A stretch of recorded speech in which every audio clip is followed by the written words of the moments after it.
Stranger Things sempre foi uma série sobre amizade, perigo real e escolhas difíceis. Mas será que o episódio final da última temporada respeitou tudo isso? Será? Fala pessoal, hoje eu vou falar do episódio final de Stranger Things. Na verdade eu vou falar da temporada final. Já vou avisando, eu gostei de algumas coisas, mas me decepcionei com muitas outras. Galera, eu nem ia falar mais sobre Stranger Things, mas como eu não falei nada da temporada final, né? Depois que saíram alguns boatos aí de um último episódio que depois vocês vão saber o que é, eu resolvi vir aqui falar sobre tudo que eu achei dessa temporada final. Principalmente de tudo que eu achei errado aí nessa temporada final, mas vou logo avisando. Só tenho uma coisa a dizer a vocês, pessoas. As coisas que eu gostei aqui nesse final são justamente o que define Stranger Things raiz. O resto, pra mim, foi um grande desperdício de potencial. Fala todo mundo, tudo de boa com vocês? Eu sou o Almir, sejam bem-vindos ao Marrilha, esse canal que fala tudo do universo de Stranger Things. Uma das minhas séries aí favorita de todos os tempos. Mas que, assim como Game of Thrones, me decepcionou ali com o seu final. Mas, vamos começar falando aqui do que funcionou na minha opinião, que foram os 15 e 20 minutos finais. Eu preciso começar pelo que foi bom, porque foi muito bom. E na minha opinião, meus amigos, os últimos 15, 20 minutos, 25 minutos por ali, né, do episódio final, foram tudo aquilo que Stranger Things sempre foi. Emoção, nostalgia, amizade e aquele sentimento de aventura. O discurso do Dustin lá na formatura, meu amigo, pra mim foi uma das coisas mais punk e originais do que o Dustin realmente é, que aconteceu na série, meu irmão. O Mike narrando mais uma partida de Day, contando uma historinha ali no final sobre a Eleven, pra mim aquilo ali é Stranger Things raiz. Aquilo ali é a alma da série. Porque, na minha opinião, foi um momento que respeitou a essência. Um grupo de amigos, depois de tudo que passaram, né, tentando seguir em frente, mas carregando aquelas marcas pra sempre. Além da passada de bastão, né, meus amigos? Com um novo grupo ali chegando pra jogar D&D, com a Holly e seus amigos que inclusive participaram dessa temporada. Outra coisa que eu gostei muito, ou melhor, o personagem que eu gostei muito nessa temporada foi o Derek. Pra mim, foi o melhor personagem não original da temporada final inteira, meu irmão. E voltando pro episódio final. Se o episódio final fosse inteiro naquele tom ali dos 15, 20 minutos finais, meu irmão, estaríamos agora falando de um dos melhores finais da história da TV. Mas infelizmente não foi isso que aconteceu. Mas, antes de falar das coisas que eu não gostei aqui, das piores coisas da temporada, deixa eu te pedir aqui para você curtir, comentar, compartilhar, se inscrever no canal, ajudar o Marrilho, pois o Marrilho tá precisando muito da tua ajuda. Se tiver opção aí, hypar o vídeo, pessoas. Se tiver opção aí, mandar um valeu demais, manda um valeu demais, porque isso ajuda demais o canal. Se você já fez isso, bora continuar aqui. Agora vamos falar aqui dos problemas, né? Porque agora vem a parte dura, meu irmão. Pra mim, em particular, o último episódio foi o pior da temporada inteira. Isso foi muito grave, meu irmão, porque desde o primeiro episódio da quinta temporada, eles constroem ali a ameaça do Vecna, a sensação do fim do mundo, o perigo constante, o senso de urgência, e no episódio final, isso simplesmente some. Eu não senti urgência, não senti tensão, não teve sensação real de perigo para mim. Pelo menos não como o começo dessa temporada. E se você duvida, deixa eu te dar um exemplo claro aqui. A invasão do covil do Vecna, meu irmão. A cena do grupo entrando no local onde está o covil é um exemplo perfeito disso. Gente, a Holly está em perigo, o mundo está em risco, tudo pode acabar ali. E o grupo está andando devagarinho ali, como se estivesse passeando no shopping. Não tem correria, não tem desespero, não tem aquele se a gente errar, todo mundo morre. E pra mim, meu irmão, isso quebra totalmente a construção que vinha sendo ali feita desde o começo da temporada. Outro problema gigante, meu irmão. Personagens simplesmente somem da história. Por exemplo, pensa aqui comigo. Aqueles valentões que espancaram Dustin lá no começo da temporada. Imagina se fossem os mesmos caras que perseguiam eles lá na primeira e segunda temporada. Na minha humilde opinião, meu amigo, isso criaria mais conexão emocional, fechamento de arco, nostalgia e peso dramático. Mas não, resolveram colocar ali personagens genéricos, esquecíveis, sem impacto, e isso acontece em vários personagens ao longo da temporada. E eu sei que aqueles garotos tiveram participações na quarta temporada, mas não é nada comparado com os dois garotos que faziam bullying lá com eles lá no começo da série, né? Nas primeiras temporadas da série. Na verdade, eu nem lembro o que acontece com eles, né, para eles saírem da série.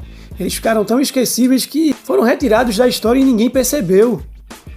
Outra personagem que merecia ter uma participação era a namorada do Dustin, a Suzy. E foi outra personagem interessante que o público conseguiu se apegar a ela, mesmo ela aparecendo pouquíssimo lá na terceira temporada. Fala sério, todo mundo esperava que essa garotinha ia aparecer aí na temporada final ou na quarta temporada, mas ela não aparece, meu irmão. Mesmo que tenha sido ali um amor de acampamento de verão do Dustin, meu irmão, mas não ser nem mencionada nas outras temporadas, isso aí é triste. Quer ver outro caso de esquecimento, meu irmão? O pai do Mike, que apareceu ali sendo ferido pelo Demogorgon e depois só veio aparecer no finalzinho ali no discurso do Dustin lá na formatura, enquanto a mãe do Mike apareceu várias vezes. Isso aí não faz sentido, na minha opinião.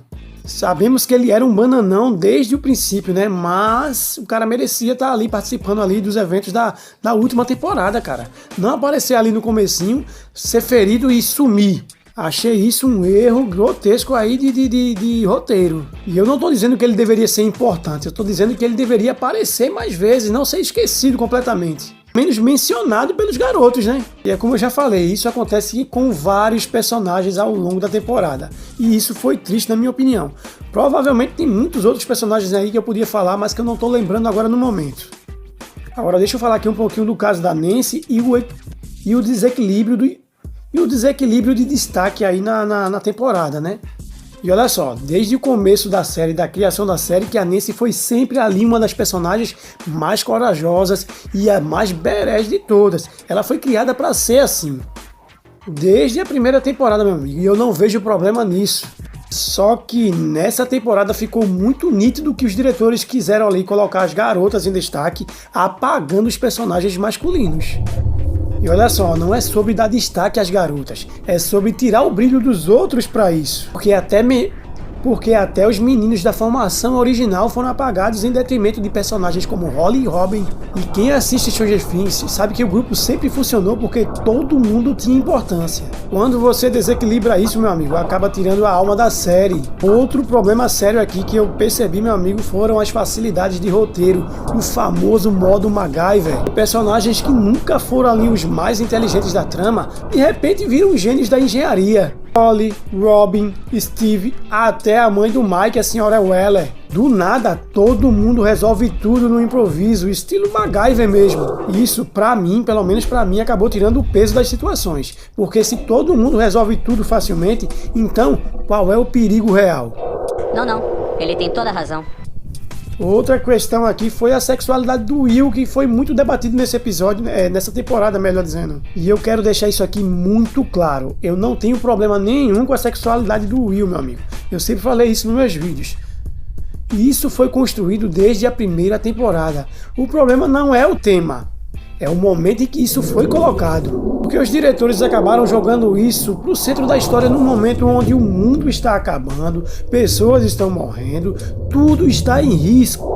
Isto quebra o ritmo e o tom da narrativa. Na minha opinião, esse tipo de desenvolvimento precisava acontecer ali em outro contexto, não no ápice da ameaça. Outro grande problema para mim, meu amigo, foi como os grandes vilões, né, os vilões principais foram derrotados. Cara, pra mim foi frustrante ver o Vecna sendo empalado ali, né? Derrotado e empalado. Os caras tentaram de tudo, a Eleven, poderosíssima, tentou vencer ele com seus poderes. O cara sobreviveu a uma dimensão demoníaca ao qual ele foi jogada e simplesmente no episódio final ele perde e ele morre empalado e tendo sua cabeça cortada de machado. Meu irmão, isso pra mim foi frustrante. Na minha opinião, essa luta deveria ter sido ali uma batalha de paranormais ali fuderosos mesmo. Com a Eleven chegando perto de morrer mesmo e quem sabe até morrendo na luta junto com ele. O Devorador de Mentes, meu irmão, que pra mim é o diabo, né? Porque o mundo invertido pra mim é o inferno e isso ficou bem claro. Ele deveria ter sido jogado para outra dimensão, uma dimensão muito pior do que aquele estava, do que aquele dominava. E nessa outra dimensão ele ia encontrar criaturas tão poderosas e mais poderosas até que ele. Pra mim, esse seria o final ideal. Pra esses vilões, eu digo. Agora, meu querido, sobre esse aviso aí que vai ter mais um episódio de Stranger Things. Quando falaram isso, todo mundo ficou animado. Aí, logo depois veio a frustração, né? É um episódio de bastidores, meu amigo. E, sinceramente, eles perderam uma chance absurda aí. Imagina se esse episódio revelasse que tudo aquilo ali era um grande efeito do Vecna na mente do grupo. Algumas coisas não aconteceram exatamente do jeito que a gente viu. Meu amigo, fala pra mim se isso não seria insano, isso seria corajoso, isso seria memorável. Mas, felizmente, meu amigo, são só vídeos de bastidores. E a minha conclusão é que a última temporada de Stranger Things não foi todo mal. Eu gostei muito dos primeiros episódios, gostei muito do que foi construído, né? O perigo, o medo, tudo, mas eles acabaram jogando tudo isso no ralo ali no último episódio. E a gente sabe, né, que Stranger Things sempre foi sobre amizade, consequências do medo real, crescer e perder a inocência. Os últimos minutos do episódio provaram que eles ainda sabem fazer isso. Mas o resto, na minha opinião, pareceu apressado, mal construído e cheio de decisões estranhas. Eu não odiei o final, mas eu esperava muito mais. Eu até gostei deles deixarem a linha aberta se a Eleven morreu ou não. Pra mim isso foi bem inteligente da parte deles, porque se eles quiserem colocar alguma coisa, mais alguma coisa aí na frente, consertar alguma coisa, né, endireitar a rota, eles têm toda essa liberdade para isso. Porém, os personagens esquecidos e a falta de uma batalha épica no final me fizeram baixar muito a nota para essa temporada final, meu irmão. E se eu fosse dar uma nota para essa temporada, eu daria uma nota 5,5. E é isso, eu me decepcionei com o final, mas gostei da temporada como um todo. Mas é claro que eu quero saber de você. Você gostou de Stranger Things, de como Stranger Things terminou? Deixa aí nos comentários porque eu preciso saber a tua opinião. Muito obrigado por tudo, obrigado por você ter ficado até aqui. Se você ficou até aqui, e até o próximo vídeo.